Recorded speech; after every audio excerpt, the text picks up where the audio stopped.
உள்ளூராட்சி தேர்தலில் 9 தமிழ் தேசிய கட்சிகள் கூட்டு, தமிழரசு கட்சியுடன் பேச்சு என்பதாக இன்றைய தமிழன் பத்திரிகை, இன்றைய தினக்குரல் பத்திரிகை அந்த செய்திக்கு தலைப்பெற்றிருப்பதை நாங்கள் காணக்கூடியதாக இருக்கிறது. எனவே அது தொடர்பாக நாங்கள் இப்போது விரிவாக பார்க்கலாம். எதிர்வரும் உள்ளூராட்சி சபை தேர்தலில் ஜனநாயக தமிழ் தேசிய கூட்டணி என்ற பெயரில் சங்கு சின்னத்தில் போட்டியிட 9 தமிழ் தேசிய கட்சிகள் இணக்கத்தை ஏற்படுத்திக் கொண்டிருப்பதாக செய்திகள் வெளியாக இருக்கிறது. தமிழன் பத்திரிகையிலும் தொடர்பான செய்தி முதற் பக்கத்தில் தலைப்பிடப்படுகிறது. உள்ளூராட்சி தேர்தலில் தமிழ் கட்சிகள் சங்கு சின்னத்தில் களமிறங்க இணக்கம் என்பதாக அந்த செய்திக்கும் தலைப்பெற்றிருப்பதை நாங்கள் காணக்கூடியதாக இருக்கிறது. எனவே அந்த அடிப்படையில் தொடர்பான கலந்துரையாடலில் இணக்கம் ஒன்று எட்டப்பட்டிருக்கிறது. எதிர்வரும் உள்ளூராட்சி சபை தேர்தலில் ஜனநாயக தமிழ் தேசிய கூட்டணியில் அங்கம் வகிக்கக்கூடிய 5 கட்சிகளோடு இணைந்து தமிழ் மக்கள் கூட்டணி, தமிழ் தேசிய பசுமை இயக்கம், சமத்துவ கட்சி, கடந்த தேர்தலில் சுயேட்சையாக போட்டியிட்ட ஜனநாயக தமிழ் அரசு கூட்டமைப்பும் உள்ளிட்ட அனைத்து போட்டியிடம் தீர்மானித்திருக்கின்றன. எனவே உள்ளூராட்சி சபை தேர்தலில் வடகிழக்கில் மாவட்ட வேட்பாளர் தெரிவுக்குழு, பிரதேச சபை ரீதியான வேட்பாளர் தெரிவுக்குழு என்பவற்றை நியமிக்க நடவடிக்கை எடுக்கப்பட்டிருக்கிறது.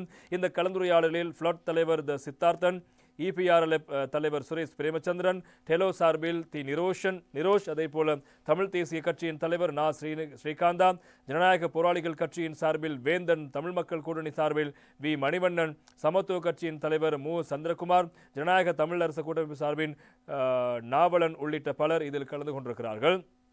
இதேவேளை எமது புதிய கூட்டணியில் இணைந்து போட்டியிட இலங்கை தமிழரசு கட்சியோடு பேசி வருவதாகவும் ஜனநாயக தமிழ் தேசிய கூட்டமைப்பின் ஊடக பேச்சாளரும் முன்னாள் பாராளுமன்ற உறுப்பினருமான சுரேஷ் பிரேமச்சந்திரன் தெரிவித்திருக்கின்றார். இந்த கூட்டணியில் இணையை ஏற்கவே இலங்கை தமிழரசு கட்சியுடன் நாங்கள் பேசியிருக்கின்றோம். எனவே அவர்கள் திட்டவட்டமான பதில்களை இதுவரை சொல்லவில்லை. அவர்கள் பேசி ஒரு முடிவு சொல்வார்கள் எதிர்பார்க்கிறோம். அவர்களோடு பேச்சுவார்த்தை நடந்து கொண்டிருக்கிறது என்பதாகவும் தெரிவித்த கருத்து முக்கியமாக இருப்பதை காணலாம். சங்கு சின்னத்தில் ஒன்றாக உள்ளூராட்சி சபை தேர்தலில் தமிழ் கட்சிகள் ஒன்றாக இணைந்து போட்டியிட தீர்மானித்திருக்கின்ற செய்தியாக அந்த செய்தி இடம்பெடுத்திருப்பதை நாங்கள் காணலாம். இதே போல பழனி திகாம்பரம் முன்னாள் அமைச்சர், பாராளுமன்ற உறுப்பினர் அவர்கள் தெரிவித்த ஒரு கருத்து இன்றைய தமிழ் பத்திரிகை தலைப்பிடுகிறது. உள்ளூராட்சி தேர்தலில் நுவரெலியாவை கைப்பற்றுவோம், திகாம்பரம் MP உறுதி என்பதாக அந்த செய்திக்கு தலைப்பிடப்படுகிறது.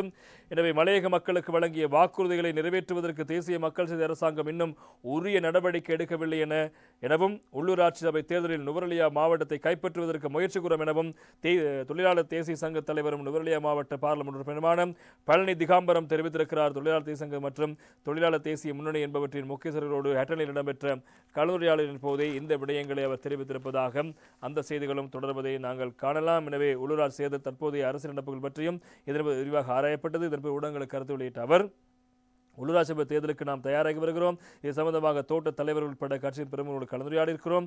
தற்போதைய அரசாங்கம் வாய்வீச்சு அரசாங்கமாக உள்ளது. செயலில் எதுவும் நடந்ததாக தெரியவில்லை. மலையக மக்கள் கடந்த முறையும் தேசிய மக்கள் சக்திக்கு 50,000 வரையான வாக்குகளை வழங்கினார்கள். மலையகத்தில் உள்ள கட்சிகளுக்கு தான் கடந்த முறை வாக்குகளை வழங்கினார்கள். மலையக மக்களுக்கு 10 பேஜ் காணி வழங்கப்படும் என்றார்கள். எதிரணியில் இருக்கும்போது மலையக மக்கள் தொடர்பில் அதிகம் கதைத்தார்கள். தற்போது அதிகாரத்தில் இருக்கும்போது தீர்வை முன்வைக்காமல் இருக்கிறார்கள். வரவு செலுத்துவது கூட மலையகத்தில் கூடுதல் நிதி ஒதுக்கப்படவில்லை. ஒதுக்கப்படுவதில் கூட இந்திய நிதியை பெருமளவு உள்ளது. தோட்ட தொழிலாளர்களுக்கான சம்பள உயர்வு கூட கைகூடுமா என தெரியவில்லை.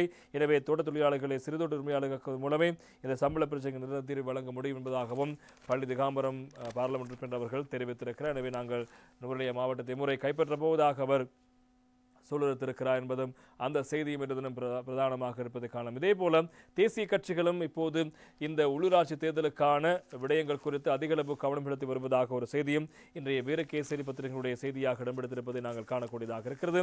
எனவே உள்ளூராட்சி மன்ற தேர்தல் கூட்டணி அமைக்கும் முயற்சிகள் தீவிரம் என்பதாக இன்றைய தினம் வீரகேசரி பத்திரிகை செய்திக்கு தலைப்பிடுகிறது. உள்ளூராட்சி மன்ற தேர்தல் தமிழ் சிங்கள புத்தாண்டுக்கு பின்னர் நடைபெறும் என்று எதிர்பார்க்கப்படும் நிலையில் அரசியல் கட்சிகள் கூட்டணி அமைக்கும் முயற்சிகளில் தீவிரமாக இடம்பெற்று வருகின்றன. ஆளும் தேசிய மக்கள் சக்தி கூட்டணிகள் இன்றி தனி கட்சியாகவே உள்ளூராட்சி தேர்தலில் களமிறங்கவிருக்கிறது என்பதும் இங்கே முக்கியமாக நாங்கள் சுட்டிக்காட்ட வேண்டும். அதே போல எதிர்க்கட்சியாக இருக்கின்ற பிரதான எதிர்க்கட்சியான ஐக்கிய மக்கள் சக்தி ஏற்கனவே பங்காளி கட்சிகளோடு ஐக்கிய மக்கள் கூட்டணியாக செயற்பட்டு வருகிறது. ஐக்கிய தேசிய கட்சியோடு ஐக்கிய மக்கள் சக்தி கூட்டணி அமைப்பது முன்னெடுக்கப்படும் பேச்சுவார்த்தைகள் சம்மதமடைந்திருக்கின்றன. இந்நிலையில் பங்காளி கட்சிகளோடு ஐக்கிய மக்கள் கூட்டணியாக களமிறங்கும் சாத்தியம் ஏற்பட்டிருக்கிறது. ஆனால் உள்ளூராட்சி தேர்தலில் ஐக்கிய மக்கள் சக்தியின் ஒரு சில பங்காளி கட்சிகள் தனித்து போட்டியிடும் சாத்தியம் காணப்படுகிறது.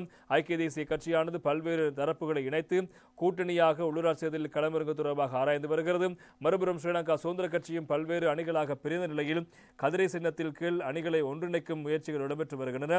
மேலும் ஸ்ரீலங்கா பொதுஜன பெரமுன பிரிந்து போன கட்சி பிரதிநிதிகளை மீண்டும் இணைக்கும் முயற்சியில் ஈடுபட்டு வருகிறது. எனவே அங்கும் விரைவில் கூட்டணி ஒன்று அமைக்கப்படலாம் என்று எதிர்பார்க்கப்படுகிறது. கடந்த பொதுத் தேர்தலில் சிலிண்டர் சின்னத்தில் களமிறங்கிய பொதுஜன பெரமுனவிலிருந்து பிரதி அணியினர் பல்வேறு தரப்புகளை இணைத்துக் கொண்டு கூட்டணி அமைக்க முயற்சி ஈடுபடுவதாக தெரிய வருகிறது. இது இவ்வாறு இருக்க வடகிழக்கில் தமிழ் தேசிய கட்சிகளும் கூட்டணி அமைத்து அதில் அல்லது தனித்து போட்டியிடுவதற்கான தொடர்பில் ஆராய்ந்து வருகின்றன. சில இடங்களில் கூட்டணியாகவும் சில இடங்களில் தனித்தும் போட்டியிட தொடர்பில் ஆராயப்பட்டு வருகிறது. அந்த வகையில் தேர்தல் நெருங்கி வருகிற நிலையில் அரசியல் கட்சிகள் வியூகம் அமைக்கும் முயற்சிகளில் தீவிரமாக இறங்கி வருகின்ற விடயங்களும் முக்கியமாக இருப்பதை நாங்கள் காணக்கூடியதாக இருக்கிறது.